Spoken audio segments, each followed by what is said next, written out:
Actually, before that, I also have this Philip Fisher 15-point checklist, because I believe this Philip Fisher's book of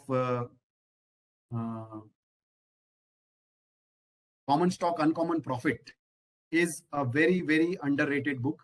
Why I say underrated? Because I think growth investing ke liye, or when you are investing in companies which are which have the possibility of high growth, you should definitely keep referring to this book again and again, right? And why I say so?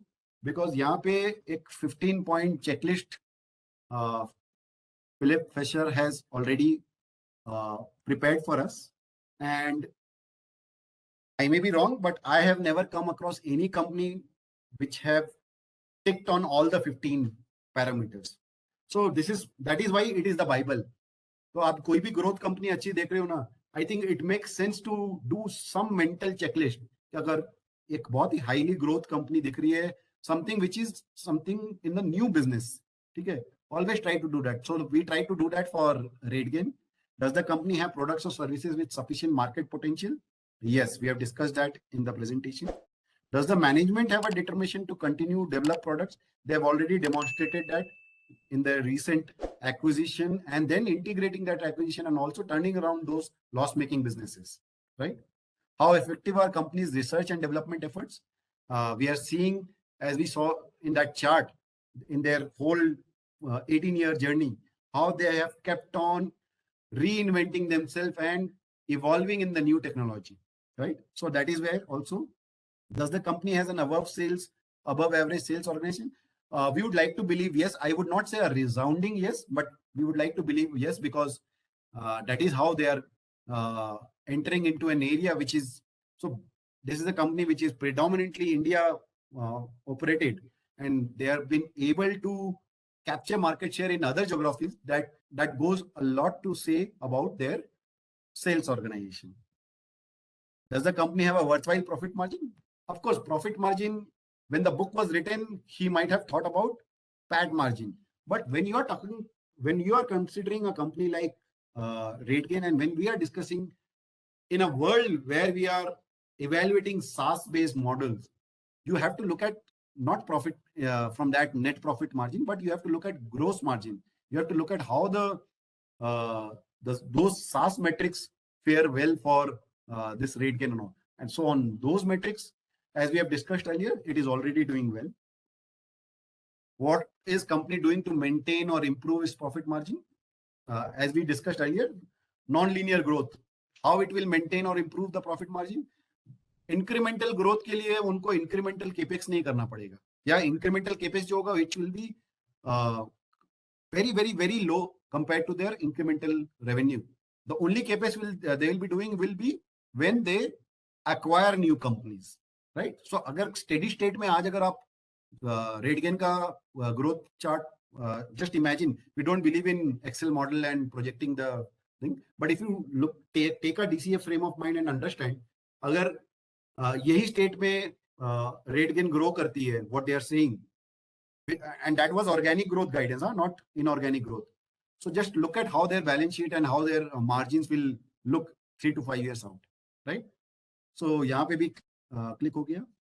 Does the company have outstanding labor and personal relations? So we are fan of the CEO and the CFO, but we have not interacted or not seen enough of the overall management bandwidth. So I think over a period of time only, you have to keep tracking this and see whether this works or not. Does the company have outstanding executive relation? Again, this will need a lot of time. अभी तो company list हुई है, 6 महीने में it is impossible to make a judgment on that. Does the company have depth to its management? I would say yes, because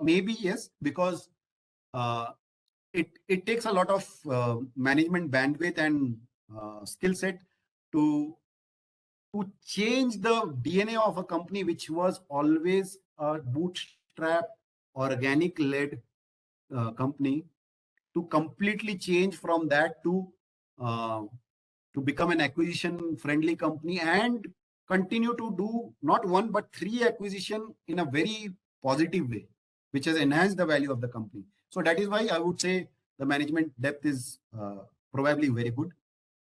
How good are the company's cost analysis and accounting controls? We have looked at all the SaaS related metrics and it looks very good today, but of course we have to keep on looking at it. Are there other, this is number 11 is very important. Are there other aspects of the business somewhat peculiar to the industry involved, which will give the investor important clue as to how outstanding the company may be in relation to its competition? So right now, what is that? It is the only vertically integrated SaaS-based operator serving to the travel hospitality sector. You have to keep on tracking whether they remain the number one, remain the only player, or if the competition comes up, how strong or weak that competition is. Okay. Number 12 is, does the company have a short range or a long range outlook in regards to profit? So as we have discussed in the presentation again, a long range focus to hai ki on maximizing. So wo focus is there ki we are not going to divert our attention to doing something else for the customer. मैंने आपको बोला ना कि ERP भी कर सकते हैं, then they can also go into management contracts and all, but they are not going into anything.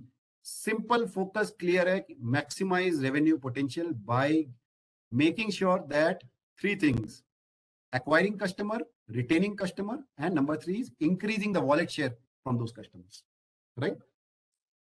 The 13th point is, in the foreseeable future, will the growth of the company require sufficient equity financing so that a larger number of shares, again, equity dilution के ऊपर है. Steady state में, as we have discussed, they don't need any equity raising, and they have enough capital right now in their books to do acquisition also. If you look at their size of the previous acquisition, the next 2-3 years, 5 years का acquisition के लिए भी पैसे तो है अभी तक, अगर उसी size का acquisition करते हैं तो. Does the management talk freely to investors about its affairs when things are going well? Again, 2 con call हुए हैं, बहुत थोड़ा time हुआ है public में आए. You will need time to it, but you should keep on updating this checklist. That will give you a very good mental idea how the company, and I would say focus only on growth companies when you look at this checklist. अगर आप value investing कर रहे हो, in the sense deep value investing कर रहे हैं, then you are following this checklist, it will be of no use to you, right? The last one is, does the company have a management of unquestionable integrity? We will not pass that judgment so easily. It's too early